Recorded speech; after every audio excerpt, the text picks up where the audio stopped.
Hello, BookTube, and welcome back to Aprilmarillion. This is an ad hoc event that I've created where we are reading through the Siilmarillion by J.R.R. Tolkien. This is a collection of the lore that underpins The Hobbit and The Lord of the Rings. It was drawn from the writings of J.R.R. Tolkien by his son Christopher and shaped into a book that is uneven, to put it mildly. We've already read the first part of the first few parts of the Siilmarillion are very brief, and they deal with the gods themselves, including God, because Tolkien has both a monotheism and a polytheism in undergirding the Lord of the Rings. Eru Ilúvatar is the one God. He is eternal. He creates all the other gods, the Valar. And through their song, they create the world. And begin to inhabit it. And in Tolkien's mythology, just as in the Christian mythology that he was aping, there is a bad apple. There is an evil god. There is Melkor, who is not alone. He suborns a whole bunch of lesser spirits to be evil with him, just as Satan does. So there's discord right from the beginning. There's discord in heaven.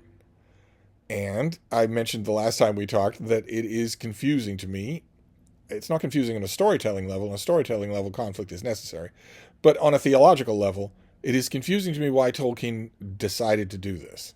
It makes no more sense in this mythology than it does in Christian mythology why Eru Ilúvatar, or God, would allow that to happen. Why allow that to be true? Why not simply wink it out of existence? But it doesn't happen in Christian mythology, and it doesn't happen in this mythology either. So Melkor thrives.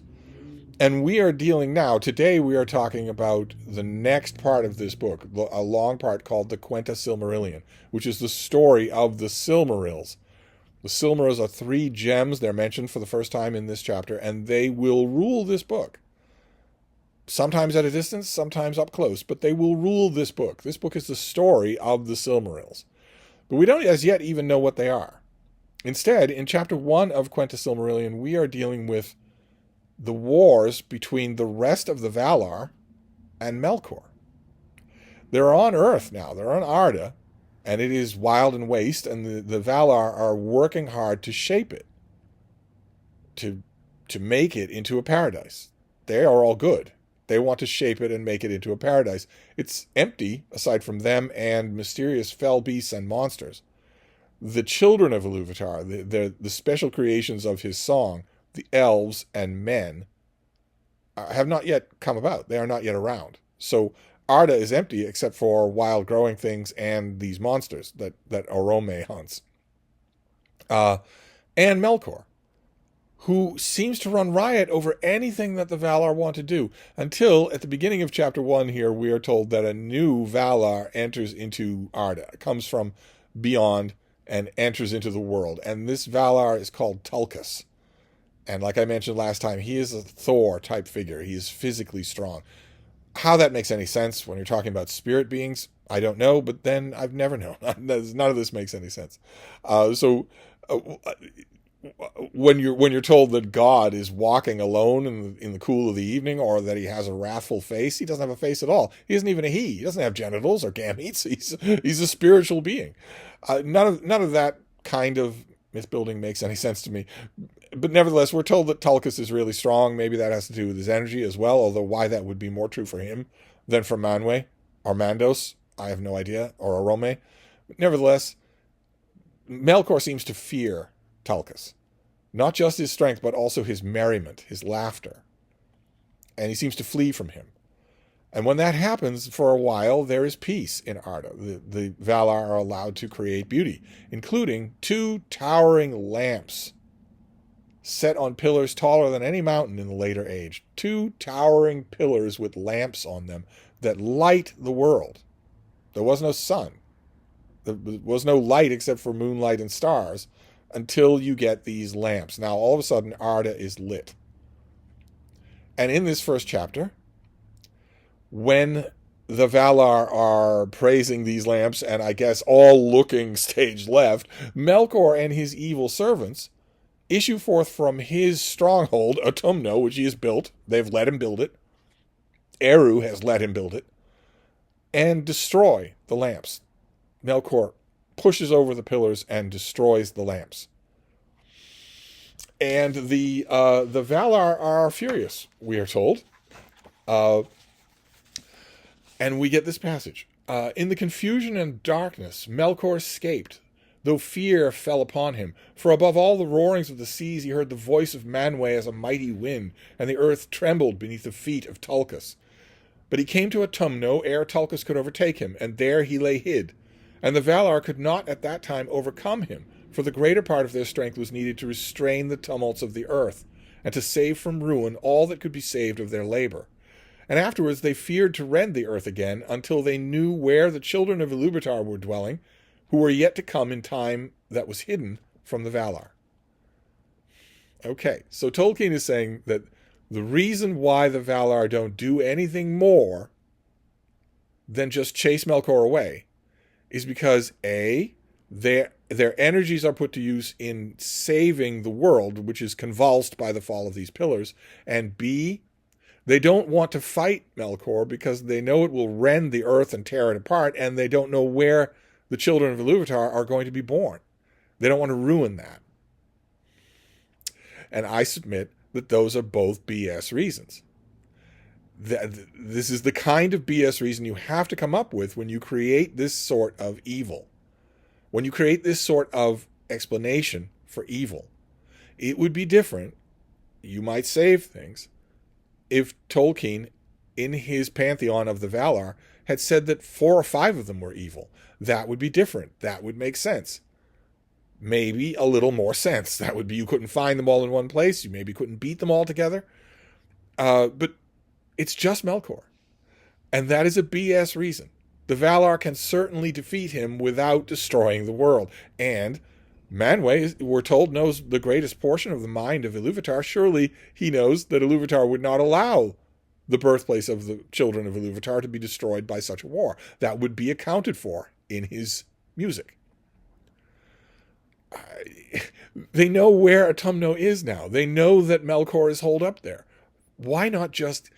First of all, why is he powerful enough to contend with them all by himself? And even if he is, well, they're all there now, and we've already been told that Tulkas alone can defeat him. So go and get him out. You're going to do it down the line anyway. But instead, no. Melkor he has destroyed these great lamps, and he's allowed to just be there. So he destroys these lamps and then just gets away with it. And the Valar do not want the world to be in darkness. So they create 2 trees. 2 towering trees. One that blossoms in a softer, silvery, nighttime type light, and one that glows in an autumn gold. Basically, tree versions of the sun and the moon. It's very much Tolkien that not only is his world born out of song, but that is originally lit by trees. That it is very much of a piece with Tolkien. The Valar create these 2 trees, which have this absolutely gorgeous, beautiful light that now lights the world, and we get a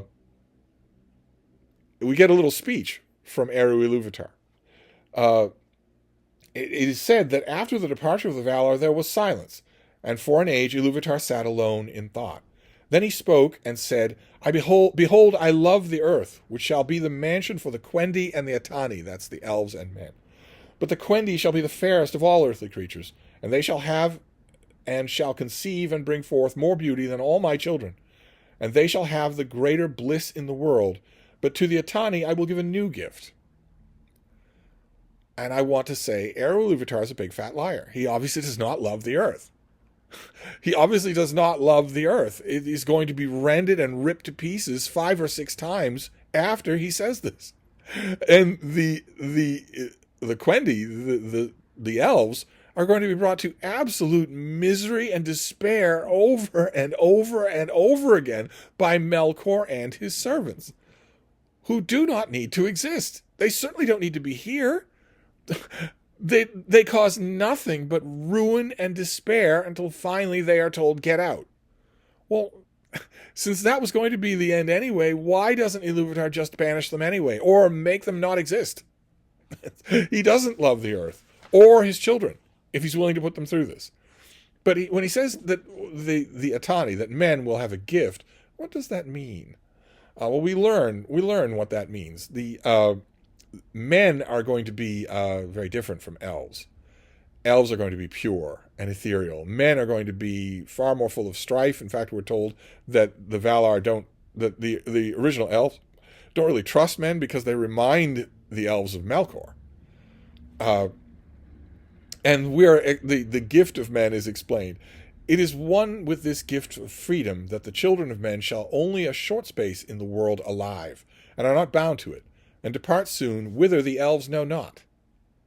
When elves die, their spirits go to the halls of Mandos. And maybe they can come back. We know of at least one elf that does, later, that dies and comes back. But men? Do men even have a spirit? Well, Tolkien assumes they do, and just that nobody knows what happens to it. Whereas the elves remain until the end of days, and their love of the earth and all the world is more single and more poignant, therefore, and as the years lengthen, ever more sorrowful. For the elves die not till the world dies, unless they are slain or waste in grief, and to both these seeming deaths they are subject. Neither does age subdue their strength, unless one grow weary of 10,000 centuries. And dying, they are gathered to the halls of Mandos in Valinor, whence they may in time return. But the sons of men die indeed, and leave the world, wherefore they are called the guests, or the strangers. Death is their fate, the gift of Ilúvatar, which as time wears, even the powers shall envy. So the gift of Ilúvatar is that you croak. The gift of Ilúvatar is that you're mortal. So we get a little bit of this. Keep in mind, this chapter mentions both the Silmarils and now the elves and the men, but none of these things have appeared yet. This is all foreshadowing. All this chapter shows us is Melkor running rampant. He is such a malignant force in the world that the Valar actually leave the world. They go far, far away to their own kingdom, to Valinor in the far west, where when they look to the east, that's Arda. That's the world that Melkor has now got all to his own possession. And when they look to the west, well, there's the endless ocean and then the walls of night. They are far away from the world. They've put all this effort into beautifying it, but they don't want to live there anymore because of Melkor. All of them together, except for Ulmo, the Valar who loves the oceans. And we are told that he stays in the oceans. He doesn't go anywhere. He is also portrayed, as is Manwë and as is Orome, and as mighty powerful. A mighty powerful deity, a powerful Valar. Like Tulkas, like Manwë, like Orome, Ulmo is a powerful deity. All of these powerful deities, and yet they have to break and flee in the face of one of them. Except when they don't. Except when there's a dramatic call for them not to. So that is chapter 1 of the second part of this book, the Quenta Siilmarillion, which is just more of the ordering of the world, showing us why the gods aren't there walking around anymore, except for one.